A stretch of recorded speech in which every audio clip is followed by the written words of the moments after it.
It's time for Declare Your Independence with Ernest Hancock. I forgot again the music. Dang it, Sierra. That's my, you got to remind me. Yeah, we're trying to bring the music back in the studio. We'll get it for you. So I'm sitting here talking to Jim Traficant, getting deep into history. Let me tell you what's going on. What we want to do is we want to understand the beginnings of a human being that goes into one of the most powerful houses, locales, entities in the known universe. What's the perception that you have before you get there, once you get there, and how you can use this newfound abilities to, take care of some problems that you have firsthand knowledge of. Now, we were talking about drug treatment, but now I want to get to the drug war. As we have Jim Traficant is in Ohio, he's treating people with addiction. He sees, he stated that, this is a choice. Somebody gets a good high on, they want to get another high on and one right after that. And addiction. So, it's not stuff you want to be messing with. But I got to ask you the question. With certain drugs. Yeah. Yeah. I mean, they're all different. They're different situations. Well, of course, they're going to pick. In essence, what I'm saying is, a person, if someone loves pizza, they eat pizza. If someone loves sauerkraut, they eat sauerkraut. Someone likes to get high, they're going to get high. Now, what happens on the street, many times these youngsters, they start making an economic issue and start running that dope and making a buck. And before you know, they're shooting up a little bit of that spoon. And that heroin, 6 months, their nose is running, their eyes are watering, they're strung out. I mean, and their life is really in a tailspin. So it's a different phenomenon. That's why I addressed it differently into Congress. Okay, let me go ahead and finish my point, and you understand where I'm going with this.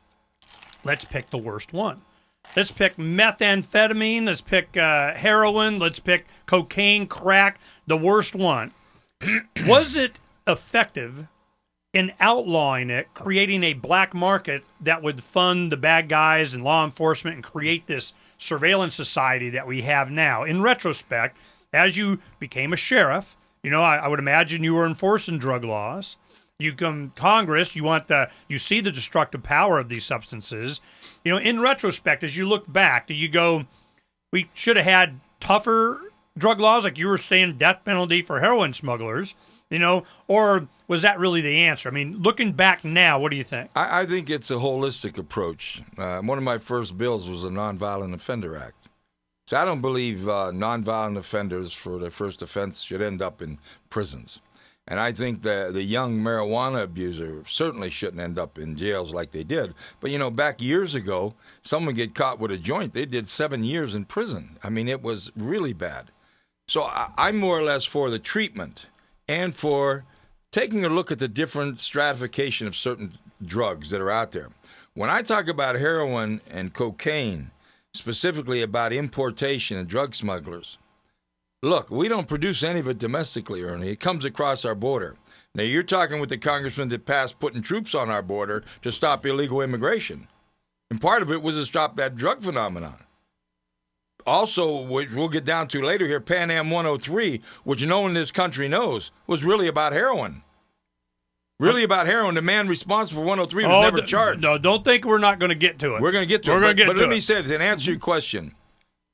The trafficking bill said, if you're a bulk importer of heroin, it's subject to the death penalty on certain conditions. But on the other end, the trafficking bill said, for first offenders, they get treatment, not jail time, including the harder drugs. So I was in disagreement with some of the strong stands taken. It's just like prohibition. We supposedly prohibited alcohol, and we had more of it, and we made criminals out of people. And I think we made criminals out of some of the drug element. But when it gets to heroin and cocaine, for us to just give it a blanch as a personal freedom and let the average kid out there think that this is just a personal choice, it's up to me, blah, blah, blah.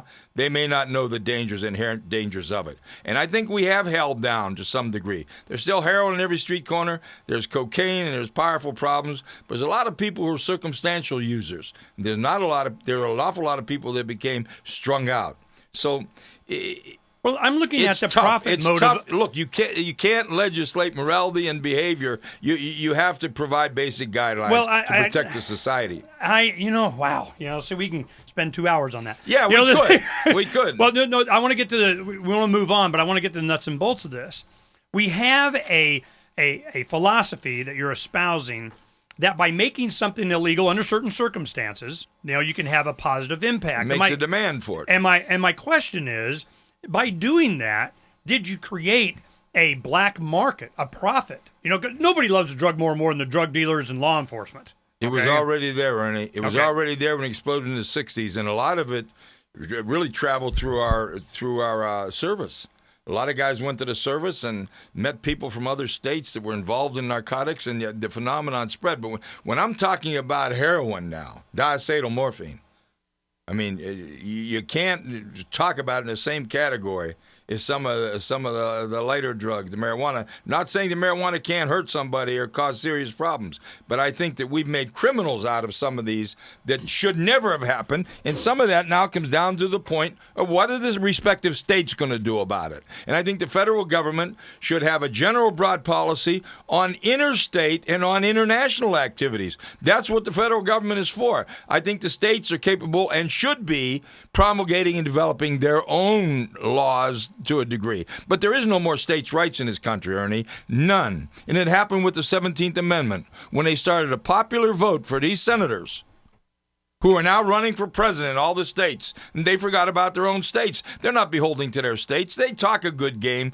but they're not beholden to their states. See, in the old day, that state legislators appointed those 2 U.S. senators, and if they weren't beholden to the states' rights, they were gone. So, not to get off the subject, but looking at the narcotic issue, I think the federal government should be dealing with macro issues, not micro. They should be dealing with international, border issues. They should be dealing with commerce issues that affect Well, let's go ahead and close up on that with this. So you would think that there would be a federal role in protecting the borders from large incursions of heroin and sea containers. Terrorism and anything. But what about going between the borders of Oklahoma to Nebraska? I think the states should be involved and promulgate their own strategies. I think the federal government right now is a joke. It is literally a shame. Oh, no, we're going to get to it. We're here in Arizona. Now, listen. Your guest, Jim Traficant, passed on the House floor with the opposition of both parties, taking 10,000 soldiers from overseas and relocating them to our borders to keep illegals out, hit down on narcotics, even protect us from terrorist attacks. And let me tell you what, the Senate was against it. Your own Senator McCain was against it. Now they're all talking out of both sides of their mouths because they're catering to a growing Hispanic vote that's now larger than the black vote in America. Meanwhile, our country's gone to hell. We have a $50 billion Homeland Security agency now, and we've got open borders, Ernie. We've got open borders. And we've got soldiers over there and troops overseas going to the theater in Italy, going to lunch in Japan, guarding the borders in the Mideast, Ernie, and our borders are wide open.